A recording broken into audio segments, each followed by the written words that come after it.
উভয় শিল্পীর বন্ধনা প্রার্থনা গান শেষ হওয়ার পর কর্তাপক্ষ থেকে দুটি পানা দিয়েছেন বরপীর আব্দুল কাদের জিলানী, মাহবুবে সোবহানী, কুতুবে রাব্বানী, গাউসে সামদানী, শেখ মহিউদ্দিন বরপীর আব্দুল কাদের জিলানী রহমতুল্লাহ আলাইহি। সেই বরপীর সাহেবের জীবনী নিয়ে গান করার জন্য কর্তাপক্ষ থেকে আমাকে আদেশ করেছেন বাংলাদেশের প্রখ্যাত গায়ক, যার দেশ বিদেশে সুনাম ছড়িয়ে আছে, সকলের প্রিয় জহির পাগলা। তিনি আজকে গান করবেন খাজায় খাজে গান, কুল্লে খাজে গান, সুমাই আজমেরি হযরত খাজা মঈনুদ্দিন চিশতি রহমাতুল্লাহ আলাইহি। খাজা বাবার জীবনী নিয়ে আমরা দুজন আলাপ আলোচনা করব। আপনারা এই শেষ রজনীতে দূর দূরান্ত থেকে আমাদের ভালোবেসে আমাদের গান শোনার জন্য আপনারা এখানে আসছেন। আপনাদের দোয়া আশীর্বাদ নিয়ে যেন আমরা গান গাইতে পারি। শিল্পী যত বড়ই হোক, যত ছোট হোক, সে মঞ্চে দাঁড়িয়ে কখনো গান গাইতে পারে না যদি শ্রোতারা তাদেরকে সহযোগিতা না তোলে। তো চমৎকার পরিবেশ আপনারা করে দিয়েছেন, ধন্যবাদ জানাই আপনাদের এত সুন্দর পরিবেশ আমাদের দেওয়ার জন্য। ধন্যবাদ জানাই আজকের গান কমিটিকে এত সুন্দর দুটি পালা আমাদের মাঝে দেওয়ার জন্য। চেষ্টা করব খাজা বাবার জীবনী থেকে কিছু জানার জন্য এবং কিছু আলাপ আলোচনা শুনবো। আমরা একটা গান আগে গাই।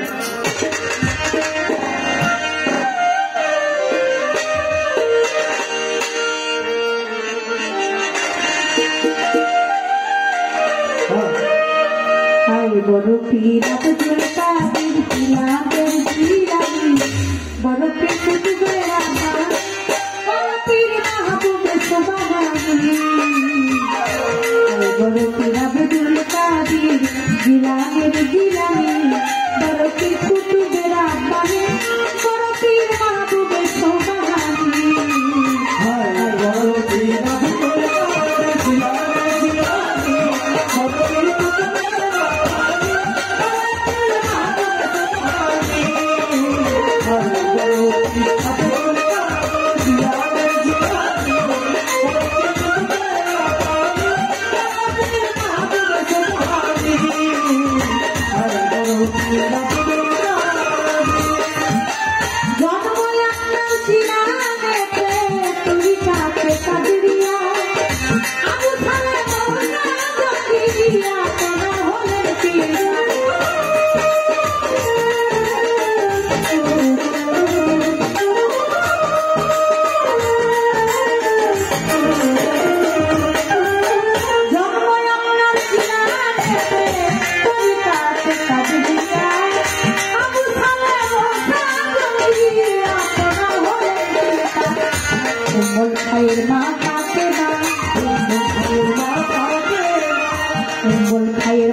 Jangan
আপনার কাছে একটাই আছে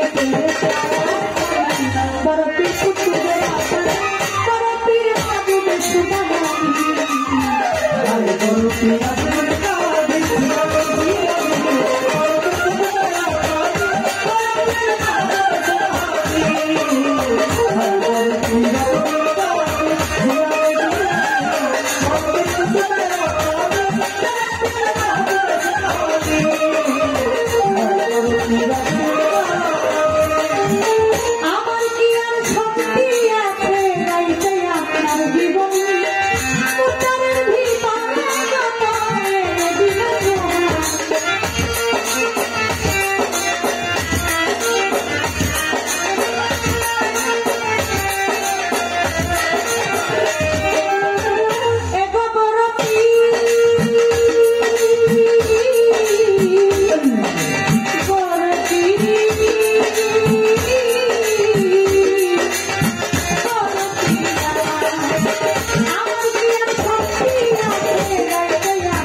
ধৈর্য ধরে নীরব থাকে আপনাদের জানাই খাজা বাবার জীবনী বড় পীরের জীবনী নিয়ে গান গাইতে হবে ভাই। তারা সৃষ্টিকুল থেকে অলি রোহানি জগৎ থেকে অলি হয়ে দুনিয়াতে আসে। আমি সবার গাই কইয়া মাদার জাত অলি নামে গেল প্রকাশ। খাজা বাবার জীবনী বড় পীরের জীবনী নিয়ে গান যদি গাই, তাদের জীবনী নিয়ে যদি কথা বলি, কথা শেষ হবে না ভাই। তাই তো গুরুত্বপূর্ণ আলাপ আলোচনা করবো আমরা, আপনাদের দোয়া চাই। দোয়া করবেন বসে দাঁড়িয়ে আছেন যারা, হাত তুলিয়া করবেন একটু দোয়া। আপনাদের দোয়া পেলে হবে রে গান গাওয়া। গান করেছি মা জননী কোরআন পড়ে গর্বেতে রেখে সন্তান 18 সিপারা কোরআন মুখস্থ করিয়া যান।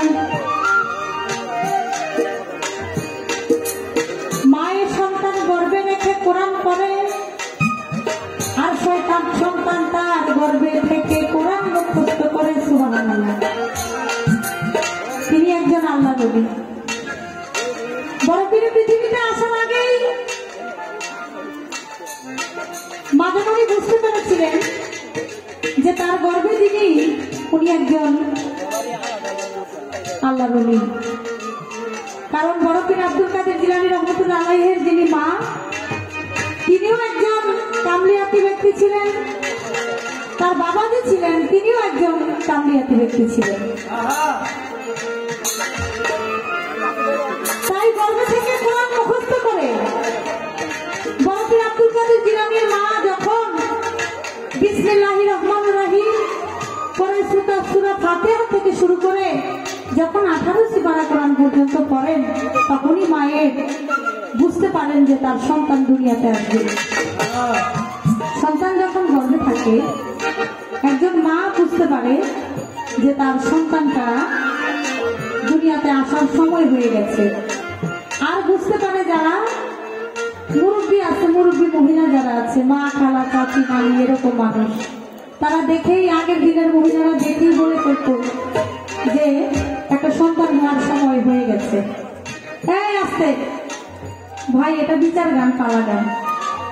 আপনারা অত্যন্ত ভালো মানুষ, আমি বলবো গানপ্রিয় মানুষ আপনারা, আমাদেরকে একটু সুযোগ করে দিবেন।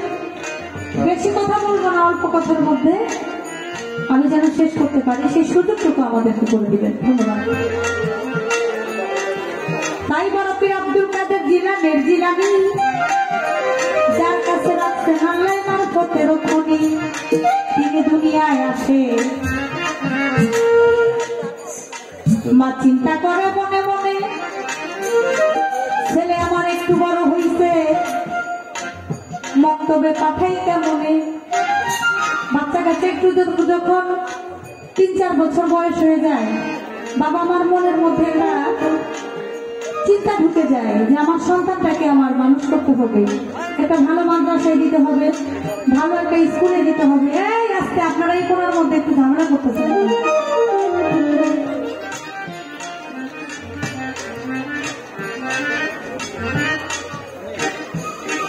আপনারা দয়া করে 2-1 সমস্যা করবেন না, 2-1 জন্য যেন যারা গান শুনতে আসছে তাদের কোনো সমস্যা না হয়। আস্তে আস্তে কথা বলবেন। আপনাদের কথা আমাদের কানে আসলে আমরা কথা ভুলে যাই, আমাদের ভাব নষ্ট হয়ে যায়। অনুরোধ করবো, কারণ শিল্পী যখন মঞ্চে দাঁড়ায় একটা ভাব নিয়ে দাঁড়ায়, তার চিন্তা ধারাটা চেঞ্জ হয়ে যায় যখন একটা কাছাকাছি থেকে মানুষ যখন কথাবার্তা বলা শুরু করে। বড় পীর আব্দুল কাদের জিলানী রহমাতুল্লাহ আলাইহি, তিনি একটু বড় হইলেন, তার মা মক্তবে দিলেন শিক্ষা অর্জন করার জন্য। তিনি যখন মক্তবে গেলেন, মাদ্রাসায় গেলেন, দেখে কোনো বসার জায়গা নাই, বাচ্চারা এইভাবে বসে আছে। বড় পীর আব্দুল কাদের জিলানী রহমাতুল্লাহ আলাইহি, তিনি যে বসবে সে জায়গাটা নাই। গাইবি আওয়াজে কে যেন বললো যে তোমাদের মাঝে আল্লাহর ওলি এসেছে, তাকে বসার জায়গা করে দাও। সুবহানাল্লাহ। এই কথা বলার পর জায়গা করে দিল, বড় পীর আব্দুল কাদের জিলানী বসলো। একটু পরে আসলো হলো মক্তবের যে মাস্টার, সে হুজুর আসলো। আসার পর মাস্টার সাহেব এসে বলে, বাবা আজকে তুমি প্রথম এসেছো, আমি যা যা পাঠ করবো আমার সাথে সাথে তুমিও পাঠ করবা। আউযুবিল্লাহি মিনাশ শাইতানির রাজিম, বিসমিল্লাহির রহমানির রহিম। মাস্টার সাহেব যখন পড়ছে, পড়ার পর সূরা ফাতিহা ধরলো। সূরা ফাতিহা ধরার সাথে সাথে বড় পীর আব্দুল কাদের জিলানী তিনি বললেন যে আমাকে একটু বলতে দেন। তখন মাস্টার সাহেবকে থামাইয়া আমার বড় পীর আব্দুল কাদের জিলানী সূরা ফাতিহা থেকে 18 পারা কোরআন পর্যন্ত মুখস্থ শোনায়। সুবহানাল্লাহ। মাস্টার বলতেছে, এতটুকু একটা বাচ্চা ছোট 18 পারা কোরআন মুখস্থ আমারও শোনাইলো। আমি যে মাস্টারি করি, আমার নিজেরই তো মুখস্থ নেই 18 পারা। এটা কিভাবে সম্ভব? বাবা তোমারও শিক্ষা দিব সেই ক্ষমতা আমার নাই। তুমি যেই শিক্ষায় অর্জন করেছো, তোমাকে শিক্ষা দেওয়ার ক্ষমতা আমার নেই। তবে তোমার বাবা মার একটু দেখতে চাই, কেমন মা তোমাকে গর্ভে ধারণ করেছে আর কেমন বাবা তোমার পিতা, আমি তাদেরকে একটু দেখতে চাই। বড় পীর আব্দুল কাদের জিলানী বলে, তাহলে চলেন আমার বাড়িতে, আমার মা আছে। এক হাতে বড় পীর আব্দুল কাদের জিলানী মাস্টার সাহেবের সাথে যাইতেছে। মাস্টার সাহেবের হাতে একটা লাঠি, লাঠিটা রাখতে পারে নাই, সে হাতের মধ্যেই ছিল। আর বড় পীর আব্দুল কাদের জিলানী রহমাতুল্লাহ আলাইহির মা দূর থেকে দেখতেছে, ঘরের থেকে যে রাস্তা দিয়া মাস্টার আসতেছে। এক হাতে হলো বড় পীর আব্দুল কাদের জিলানী, আর এক হাতে হলো হুজুরের হাতে একটা লাঠি। বড় পীর আব্দুল কাদের জিলানীর মা মনে মনে কয়, নিশ্চয়ই আমার সন্তান আজকে মক্তবে গিয়ে কোন অন্যায় করেছে, মাস্টার আমার কাছে বিচার দিতে আসতেছে। আমি আমার সন্তানের বিচারটা নিজে নিজে করি। তখন কি করলো, মা যেমন একটা লাঠি হাতে নিয়ে ধাওয়ানি দিছে। বাবা মা যদি সন্তানকে শাসন করতে আসে, ছোটবেলায় শিশুরা যখন খেলাধুলা করে কথা শুনে না, দূর থেকে বাবা মা যখন লাঠি নেয়, বাচ্চা দেখলে বুঝতে পারে যে না এখন আমার বাবা মা আমাকে মারবে, ওই রকম একটা ধাওয়ানি দিল। আর বড় পীর আব্দুল কাদের জিলানী হাত থেকে ছুটে একটা কবরস্থানের মাঝখান দিয়ে বড় পীর আব্দুল কাদের জিলানী রহমতুল্লাহ আলাইহি তিনি দৌড়াইতে শুরু করলেন। জীবনী প্রমাণ করে ওই কবরস্থানের মধ্যে 450 রুহু ছিল, 750 মুদ্রা ছিল, কবর ছিল এখানে। ওই কবর থেকে সমস্ত মুদ্রার লাঠি চোটা নিয়ে দাঁড়ায় গেছে। 450 কবর ওই কবরস্থানের মধ্যে ছিল। আর ওই কবরস্থানের মাঝখান দিয়ে যখন বড় পীর আব্দুল কাদের জিলানী তিনি দৌড়াইতে শুরু করে, কবর থেকে সব মুদ্রা দাঁড়ায় গেছে। দাঁড়ায় লাঠি সহ যখন দাঁড়ায় বলে, বড় পীর আব্দুল কাদের জিলানী আপনার কি হয়েছে বলেন। আর পিছন থেকে তার মা এই দৃশ্য দেখে দাঁড়ায় গেছে, গিয়া বলে, বাবা আব্দুল কাদের তুমি একটু দাঁড়াও, দাঁড়াইয়া পিছনের দিকে তাকাও। বড় পীর আব্দুল কাদের জিলানী যখন পিছনে তাকাইছে, তাকাইয়া দেখে কবরের মধ্যে যত মরা মানুষ ছিল সব জিন্দা হইয়া দাঁড়ায় গেছে। বড় পীর আব্দুল কাদের জিলানী বলে, তোমরা যে যে কবর থেকে আসছো সে কবরে চলে যাও, আমার মা আমাকে শাসন করার জন্য আসছে। সবাই চলে গেল, একজন তো যায় না। সে বলে, আমি আর কবরে যাব না। বড় পীর কই, যাইবা না কেন? বলো নাই আমারে। বলে, কবরের মধ্যে এত আযাব সহ্য হয় নাই আমার করে, কবরের মধ্যে এত আযাব আমার আর সহ্য হয় না।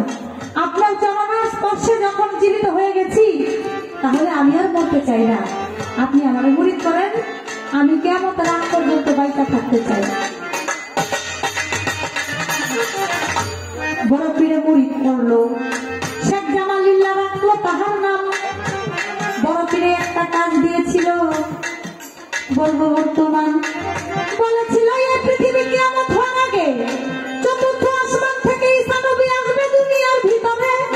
ঈসা নবীকে আমার সালামটা পৌঁছাইয়া ধ্বংস হইয়া যাইবা তুমি, বলতেছি তোমারে। এখনো পর্যন্ত শেখ জামালিল্লাহ আছে বাঁচিয়া এই দুনিয়ার উপর, কেউ তারে চিনে না, দেখে না, রাখে না খবর। তবে আজমিরে যাইতে, বড় পীরের দরবারে যাইতে যদি কেউ রাস্তা ভুল করে ফেলে, তাদেরকে রাস্তা দেখায় বড় পীরের জীবনীতে বলে। এমন খাজা বাবার একজন ভক্ত আছে, যদি কেউ রাস্তা পথ ভুলে যায়, মানুষের রূপ ধরে মানুষ ভেসে তাকে রাস্তা পথ দেখায় দিবে। মনে আমার বড় পীর আব্দুল কাদের জিলানী তার নাম রেখেছিল শেখ জামালিল্লাহ। যাক চলে যাক, বেশি কথা বলিব না, ওই আল্লাহর কেরামতি বলে শেষ করা যাবে না। বলে এই মুক্তা সরকার খাজা বাবার জীবনী নিয়ে যিনি গাইবে গান, তার কাছে একটি কথা জানতে চাই, খুলে বলবেন বর্তমান। খাজায় খাজা গান করলে খাজা গান, সুমাই আজমেরি, খাজা মঈনুদ্দিন চিশতিয়া ইসলাম প্রচার করেছে খাজা বাবায় ভারতবর্ষে গিয়া। খাজা বাবা ভারতবর্ষে না আসলে আমরা ইসলাম পাইতাম না। যিনি ইসলামের ঝান্ডা ধরে রাসূলেরা দেশপথে ভ্রমণ করছে ভারতে, শোনেন ঘটনা। খাজায় খাজা গান করলে খাজা গান। আমি একটা কথাই জানতে চাইব আমার ভাইয়ের কাছে, যে খাজা বাবা পৃথিবীতে যখন দুনিয়াতে যখন আসছে, খাজা বাবার ঘরে ছিল তার মা তিনি ছিলেন। মা যেন উনি লক্ষ্য করে দেখে খাজা বাবার হাতের মধ্যে কেমন জানি কিরকম জানি একটা জিনিস দেখা যায়। খাজা বাবার মা চিন্তায় পড়ে গেল, আর বারবার হাত দেখে। দেখবেন বাচ্চা কাচ্চা হইলে মা খালারা মুরব্বীরা যারা, তারা কিন্তু হাত পায়ের দিকে লক্ষ্য রাখে কোনো সমস্যা আছে কিনা। খাজা বাবা যখন পৃথিবীতে আসলেন, তার মা তাকে চুমা খাইতেছে, আদর করতেছে, বুকে নিতেছে। আপনার সাউন্ড কিন্তু খুব ভালো, আপনি অত্যন্ত ভদ্র একজন মানুষ, খুব সুন্দর করে সাউন্ড ব্যালেন্স করছেন, আপনাকে ধন্যবাদ। আমার পক্ষ থেকে আপনার প্রতি সালাম রইল। খালি বারে বারে হাত দেখতেছে আর চিন্তায় পড়ে গেছে যে হাতে এইটা কি, আবার সেখানে কি যেন লেখা। খাজা বাবার মা লক্ষ্য করে দেখে, বারে বারে হাত দেখে আর ওই লেখাটা দেখে, আবার বাম হাত দেখে, বাম হাতের মধ্যে কিছু নাই, অবশ্য ডান হাতের মধ্যে লেখা আর কি যেন দেখা যায়। আমি একটু জানতে চাই যে খাজা বাবা পৃথিবীতে আসার পরে ডান হাতে তার মা কি দেখলেন? ডান হাতে লেখা ছিল কি, বাম হাতে দেখলেন না, কারণ কি? আর এই লেখার সাথে কিছু একটা সম্পর্ক আমার খাজা বাবার সাথে আছে, সেই সম্পর্কটা কি, ঘটনাটা কি, একটাই কথা জানতে চাই। আশা করি সুন্দর করে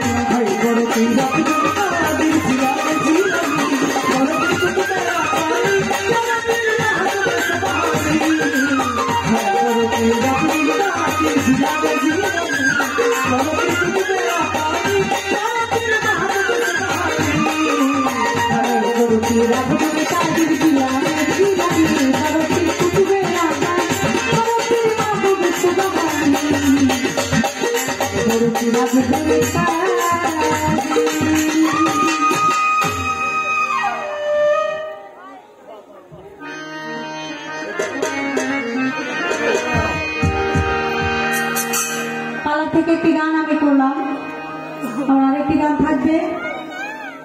আমার মুর্শিদকে স্মরণ করে আপনারা যে যারা আসে, যে যার ভক্ত, সেই মুর্শিদকে ধ্যানে বর্জ্য পৃথে আপনারা গান শুনবেন।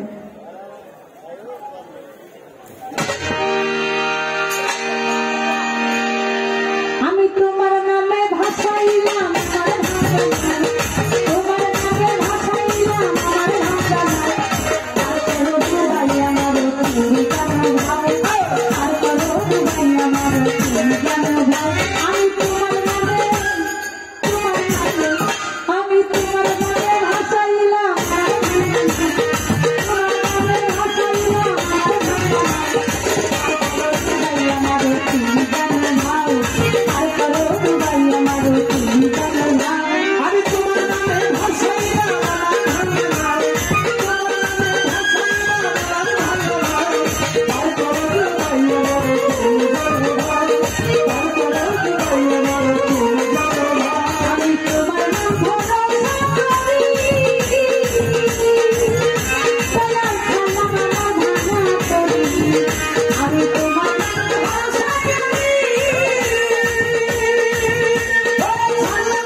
Bye.